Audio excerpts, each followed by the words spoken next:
Welcome or welcome back to WatchAdvisor on YouTube. It's Alexander speaking, your host, and on your screen on the left side you see the Audemars Piguet Royal Oak self-winding reference 15500 ST0012220ST. And on the right side it is the Zenith Defy Skyline Primero 3620. In this video I will compare the two watches. And AP fanboys, if you are watching this video now and you are expecting already now that there will be AP winning this comparison or be the watch that is the one I recommend, nope, there will be no recommendation coming, or there will be no winner or loser. So if you're an AP fanboy, please take under consideration this is a comparison. I will frankly open-minded talk about the two watches, show you details, and I will help you to build up your own mind, and I will not give any particular advice. So if you are now shocked, please AP fanboys, switch to another channel, and this is not the video you probably expect. Don't forget to subscribe and to hit the bell to get our latest notifications.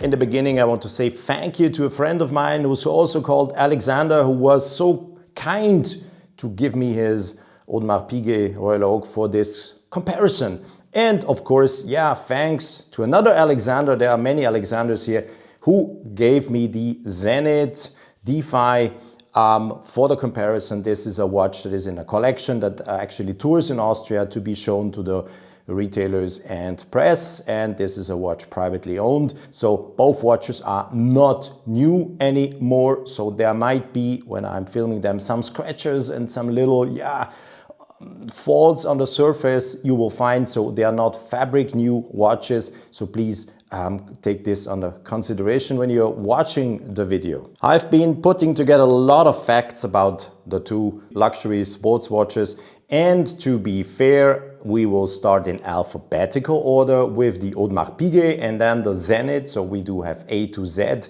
and I will now present you, to start the video, the technical details of the Audemars Piguet Royal Oak self-winding.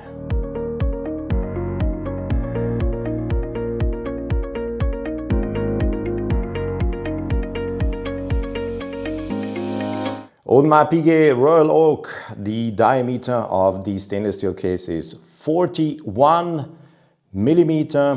The thickness of the case is 10.4 millimeter, and the so-called lug-to-lug distance, that's the distance from one lug end to the other lug end here, I've been measuring 46 millimeters. This case that is on your screen is waterproof to 50 meters.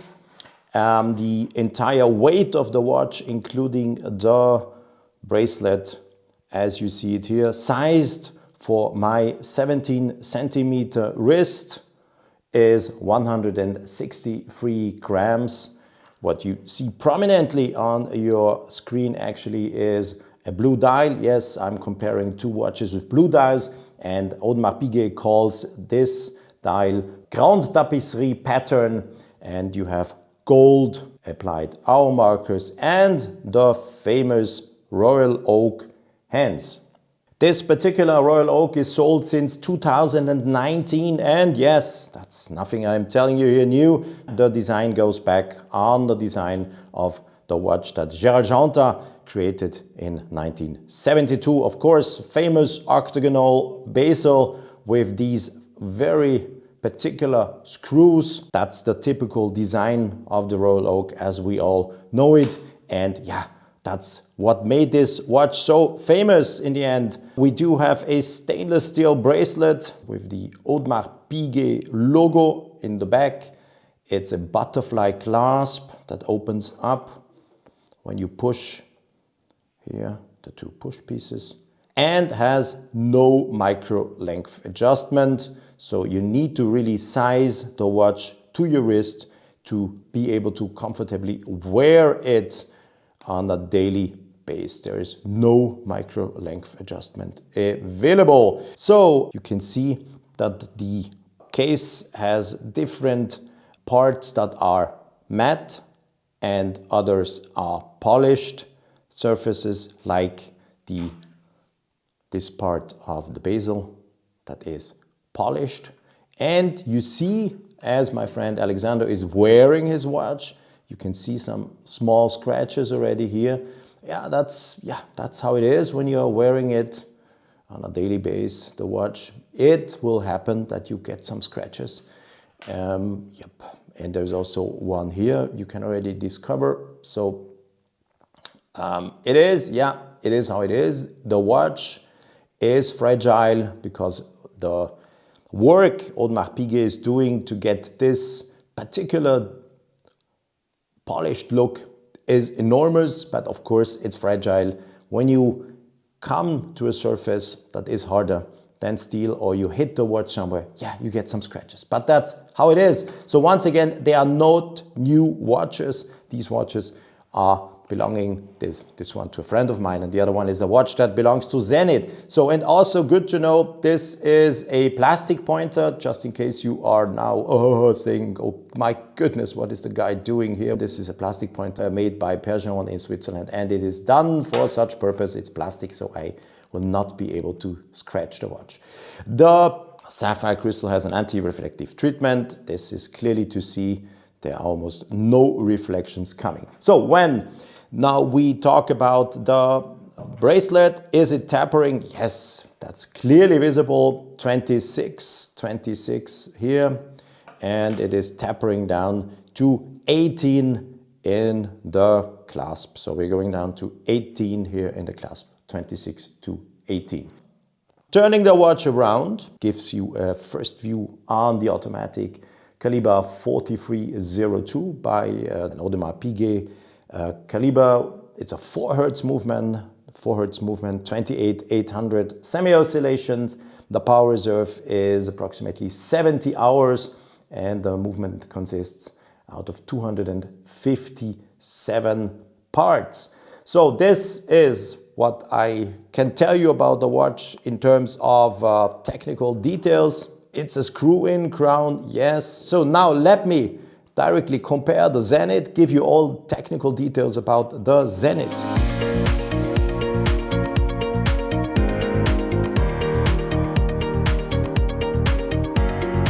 The 316L stainless steel case of the Zenith Defy Skyline measures also 41 millimeter. The thickness of the Defy is 12 millimeter, and the so-called lug-to-lug distance, once again I show you what I'm meaning, so the distance from the end of the lugs to the other end of the lugs is 44 millimeters. A screw-down crown. The case as you see it on your screen is waterproof to 100 meters.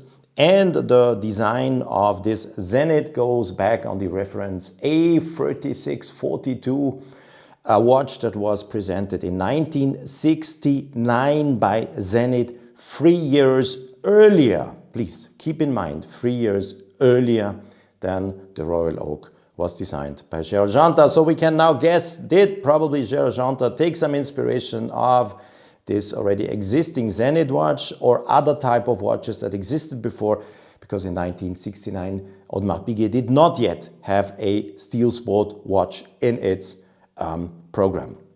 So the Zenith goes back, I told it, on the reference 3642. Of course, the design is not the design from the year 1969. It is an evolution of the design. We have 12 angles, whilst the Royal Oak has 8 angles on the bezel. It is also differently treated, the surface. We have the same, almost the same. It's a brushed surface on the bracelet, completely brushed surface. We do have a folding clasp being operated by 2 push pieces that opens up, as you see here. No micro length adjustment as well, so you will also need to properly adjust this watch to the length of, or to the size of your wrist to be able to wear it comfortably. It's completely brushed. and show you also how much the bracelet is tapering here. So I've been measuring here 25, and it is tapering down in the clasp to 16, 25 to 16. And we do have the same here.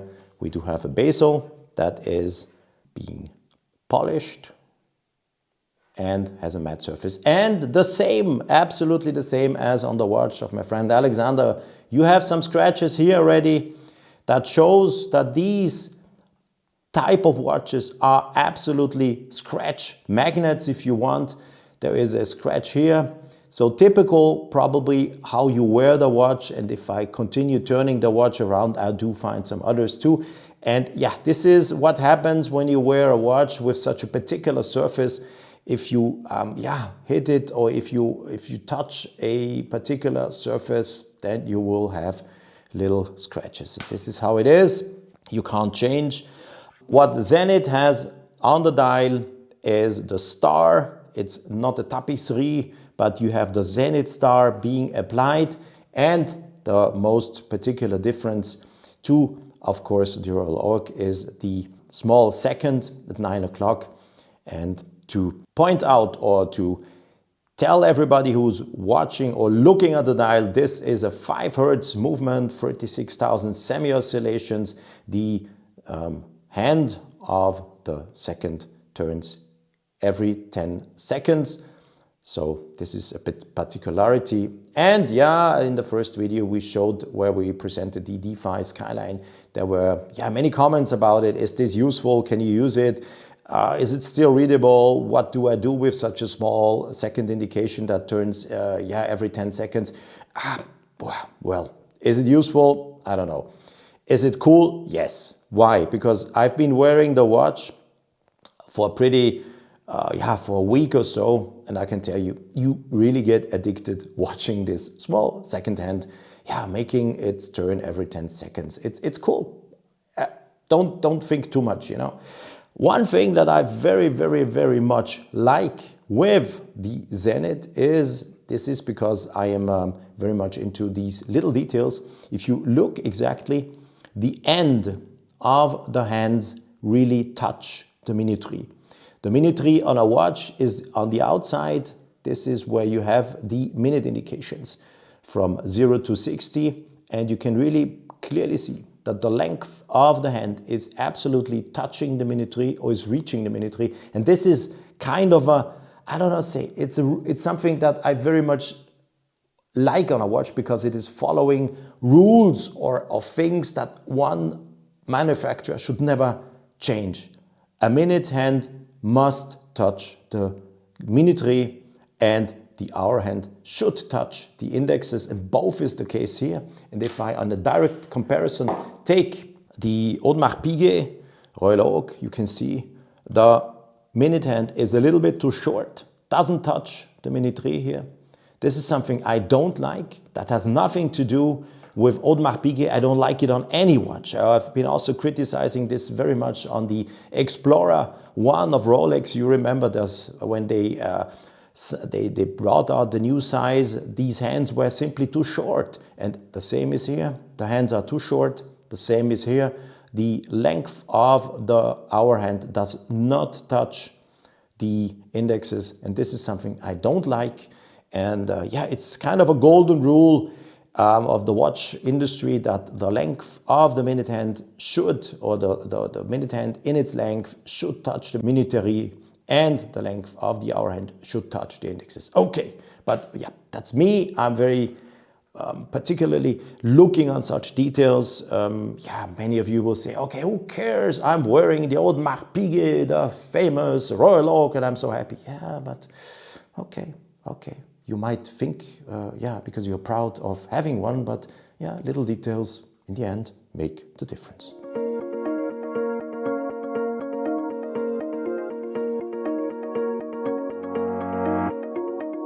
Let me come back to the Defy and show you also the movement and talk about it. So the Defy Skyline is powered by the Zenith Calibre 3620. And what is the 3620?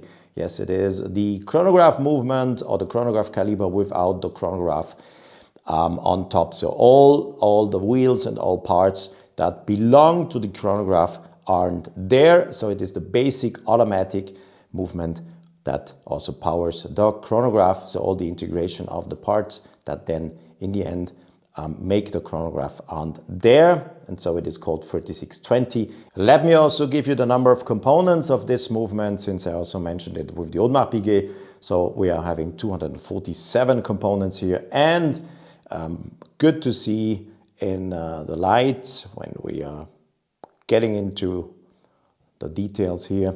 The Zenith movement features a blue silicone anchor wheel, and yep, it is a 5 Hertz movement. I told you before, the balance wheel oscillates with 36,000 semi-oscillations. Power reserve here is 60 hours versus the 70 hours of the Audemars Piguet. So you have 10 hours less, but still, I have to say, more than enough in a daily use, especially when you're wearing the watch. What's nice to see, Zenith has been choosing to design the automatic rotor in the Zenith Star versus the Audemars Piguet. The rotor is a classical design of a rotor featuring the Audemars Piguet logo prominently on it. That's the difference at the first glance.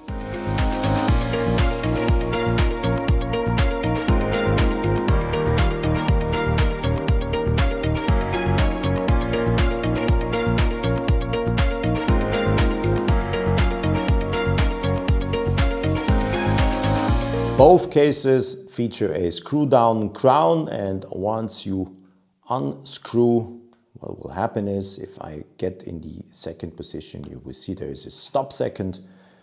The little second stopped, so you can precisely, if you want to do this, adjust the watch. Same, of course, also with the Audemars Piguet. But let me now, since I'm already having the watch in my hands, show you how the date looks like when we swap to other numbers than the 8 I have been setting here.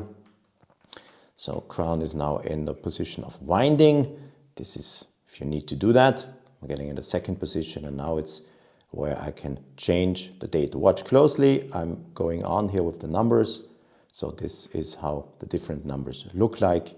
Of course, double digit must be smaller than single digit. I will quickly run you through so you can see that.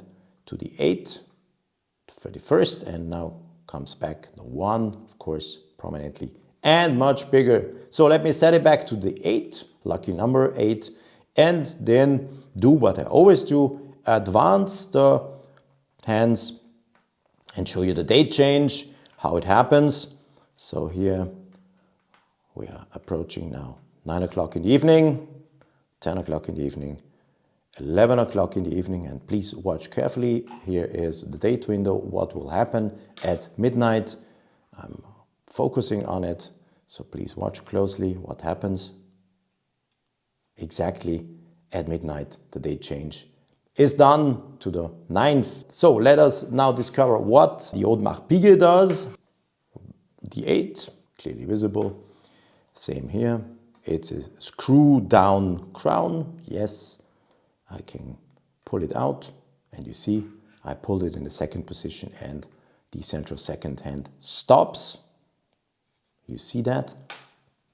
Now let me bring it back in to the first position. That's where you can also wind the watch if necessary and pull it back in the first position. This is where you make the date changes. And again, watch, please, the little window to see what happens. Just let me wait until the second hand has passed, and then you see the 9, 10. You can see the difference with the numbers. That's how the Audemars Piguet looks. I'm going forward, 30, 31st and 1st. Now let's go back to the 8 and do the same. This is the 8. I'm pulling out the crown in the second position. I'm advancing, and I will show you the date change also with the Audemars Piguet. It's 9 o'clock in the evening now. Watch again closely, please, at the date window. I'm focusing on it with my camera, and let me show you what happens. It's 11 o'clock and the same here. So date change in both watches precisely at midnight, and yeah, that's how it should be, to be honest. Huh? You don't want anything else on a watch, on a luxury sports watch. There's an interesting optical effect I want to talk about. When you see these watches on your screen, actually, which one would you think is the bigger one in terms of the opening of the dial? I would say it's the Audemars Piguet, but I've been measuring both, and both watches do have an opening, dial opening of exactly 32 millimeters. It's not more, yes, 32 millimeters.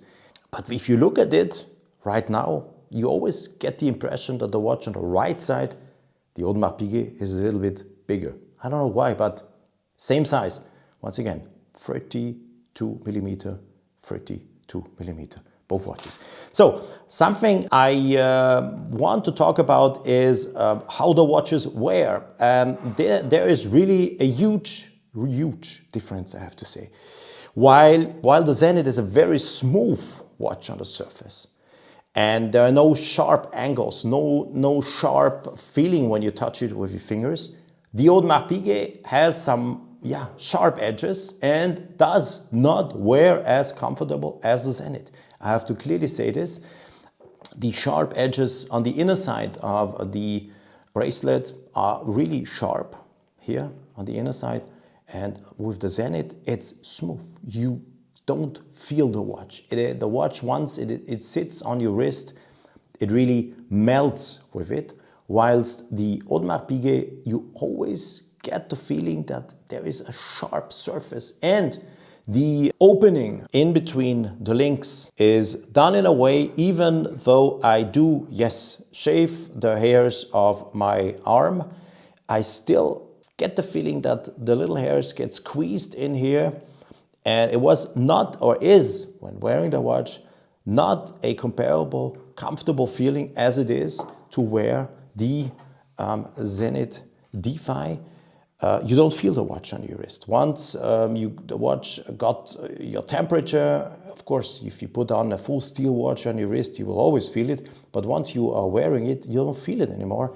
And the Royal Oak, I always had the impression that I am feeling the watch, and that what I felt was not always so smooth and comfortable as the Zenith. We clearly have to say this. Yeah, it is the design. The Royal Oak design is as it is, okay. But yeah, it is not as comfortable.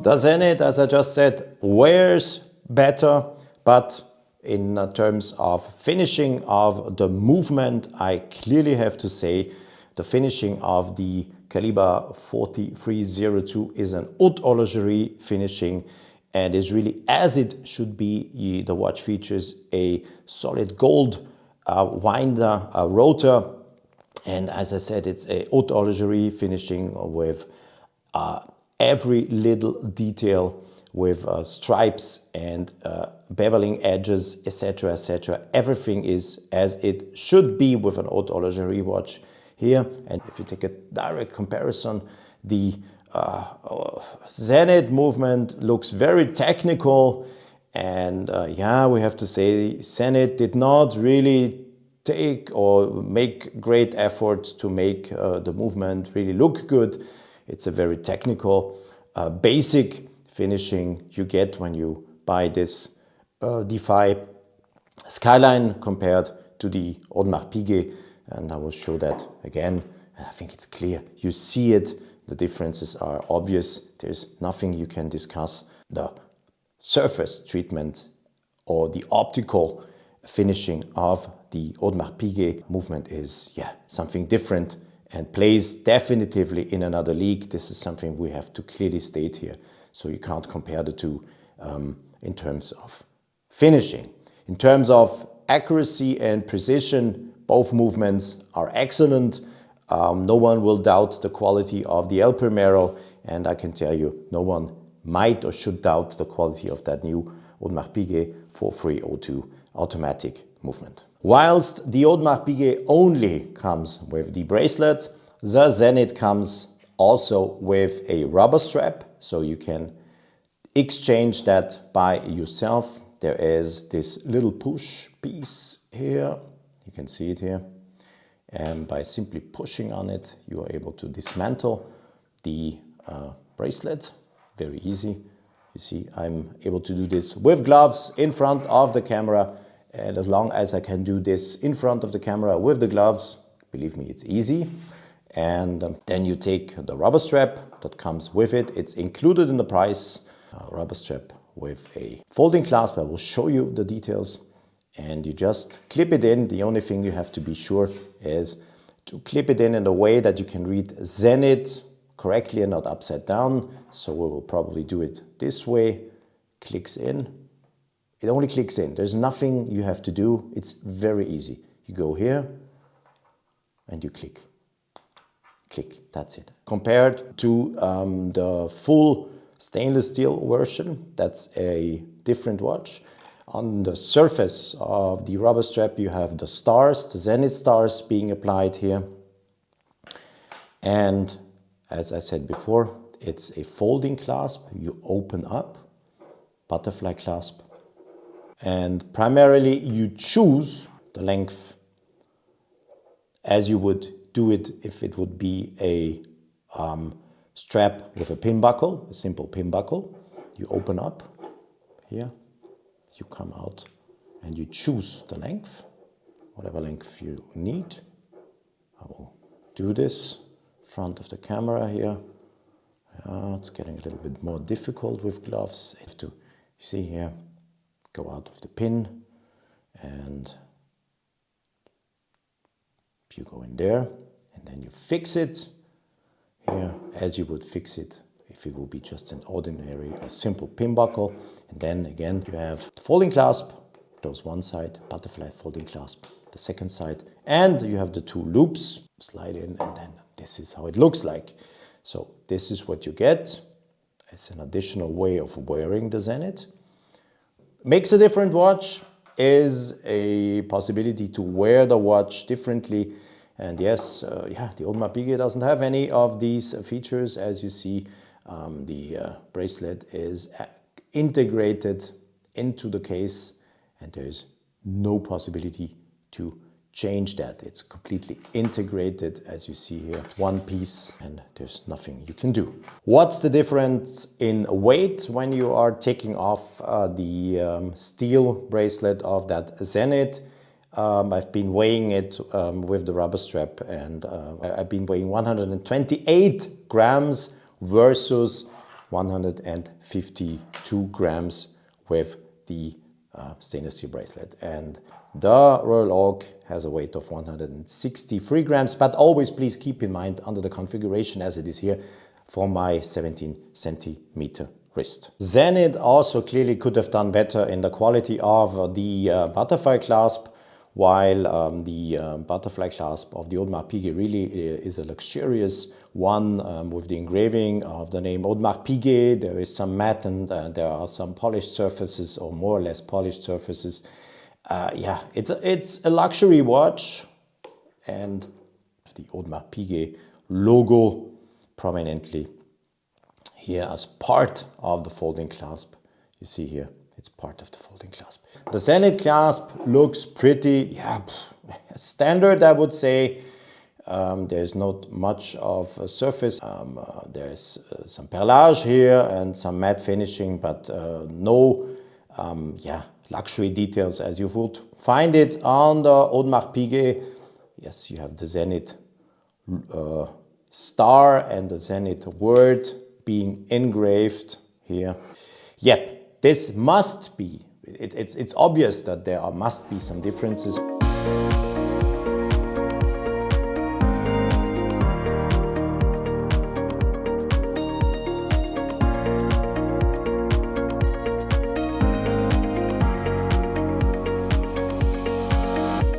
it is obvious that there must be some differences in between the two watches. Price-wise, I can give you in theory, I can give you the price of the Audemars Piguet if you could buy it in a boutique. Actually, the Audemars Piguet, the Royal Oak Selfwinding is sold for 24,300 euro. If I say if you could get it. I know, and you just need to do some research online. The watches are sold on the grey and parallel market up to 100,000 euro. Crazy, stupid.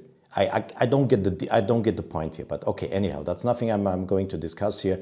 So the regular recommended price is 24,300, and yeah, the Zenith is sold for 8,300. 8,300. You get a rubber strap, you get the stainless steel bracelet, it's a 5 Hz movement, it's a Zenith, and yeah, there is already, let's say, only if you are talking about the regular prices, the prices you should pay for the watches, this watch is almost 3 times as expensive as this one. Now the question is the Audemars Piguet 3 times better? Or if you take the requested prices on the grey and parallel market, is it, I don't know, 10 times better, 11 or 12 times better? I can't say that. I would say no, spontaneously. If you're looking or if you're keen to wear a stainless steel sports watch and you can't get the Audemars Piguet for the regular price, and I think most of us won't be able to get it because it is sold out or it is anyhow delivered directly to the grey market to be sold for a lower price, so you will never probably be offered a watch in a boutique. Okay. Speculations, but you know, it's same with Rolex. It's the same game, silly game, greedy business, artificially greedy created business. You might have seen the video I've been posting about what happens with Rolex. So if you don't want to play this kind of game with paying crazy overprices, I would buy the Audemars Piguet for 24,300 euro. Yes, I would. It is a luxury sports watch. I told you that the entire watch, everything is a little bit better, if you want to name it. The quality of the finishing of every detail is another level than what we have on the Zenith. I would say also that Audemars Piguet is probably the brand that is being seen as a more luxurious brand than Zenith. Is it worth, is the Audemars Piguet worth 24,300? Yes, it is. But 24,300 and not 100,000 or 90,000. Crazy prices. Now, the Zenith 8,300 is an absolutely fantastic price. You get a really, really cool watch. You get the El Primero. You get a watch that is finished perfectly. Always referring to the price. You have also have to keep in mind the price. 8,300, 24,300. There must be a difference, and there is a difference, of course. Of course, there is also an surplus due to the fact that here is written Audemars Piguet and that here is written Zenith. But the Audemars is the more luxurious watch, yes, and the Zenith is probably the better deal because you get really, you get value for money. You get you get a rubber strap on top, and you get a watch that looks good, that is a perfectly finished watch that you will have lots of fun with, and on top you get that crazy little running second that moves around every 10 seconds. So that's a little design detail I very much like. And yeah, in the end shows that Zenith is mastering the 1/10 of a second, is the brand that can claim that it is really mastering the 1/10 of a second with its El Primero Calibre since 1969. So very nice. These watches are looking quite similar. That's true. And the Royal Oak was created in 1972, and the A3642 was created in 1969 already. It was a steel sport watch Zenith created, and it is an evolution of the design coming to the look as you see it here. Why not? The Audemars Piguet is as it is. The Royal Oak, as Gergenta designed the watch. It's absolutely in line with the design as it was in the early days. So now please use the comment section. Let me know what you think about these watches, if you like them, which one you like most, and please do not go into any discussions about is the Zenith a copy of this or is this a copy of that. It's nothing I would want to discuss with you. I just want to get your opinion. Would you still want to add 3 times the price to get the Audemars Piguet? If you could, in theory, buy it for the price in a boutique, 24,300, or would you say I take the Zenith for 8,300 and I'm happy with it? And you still get a nice looking, perfectly designed, and also in terms of quality, absolutely top-notch watch. Yeah, with some flaws in the finishing. Yeah, but it has to be. That's a watch that is 3 times more expensive. Keep that in mind. Let me know what you think, and yeah, share your thoughts. And please be so kind to not do any bashing or any silly comments on that the Zenith is a copy of that Audemars Piguet. We will never know because the Zenith was designed, or the original A3642 was designed 3 years earlier than the Audemars Piguet, and we don't know, maybe Gergenta took some inspirations of that watch. We won't know because we can't ask him anymore. Okay, thanks for watching the video, and yeah, I'm looking forward, as I said, answering your comments or answering your questions and reading your comments. But bye for now, and stay safe and sound, and yeah, come back on WatchAdvisor on YouTube very soon for the next videos we have in our. Bye-bye.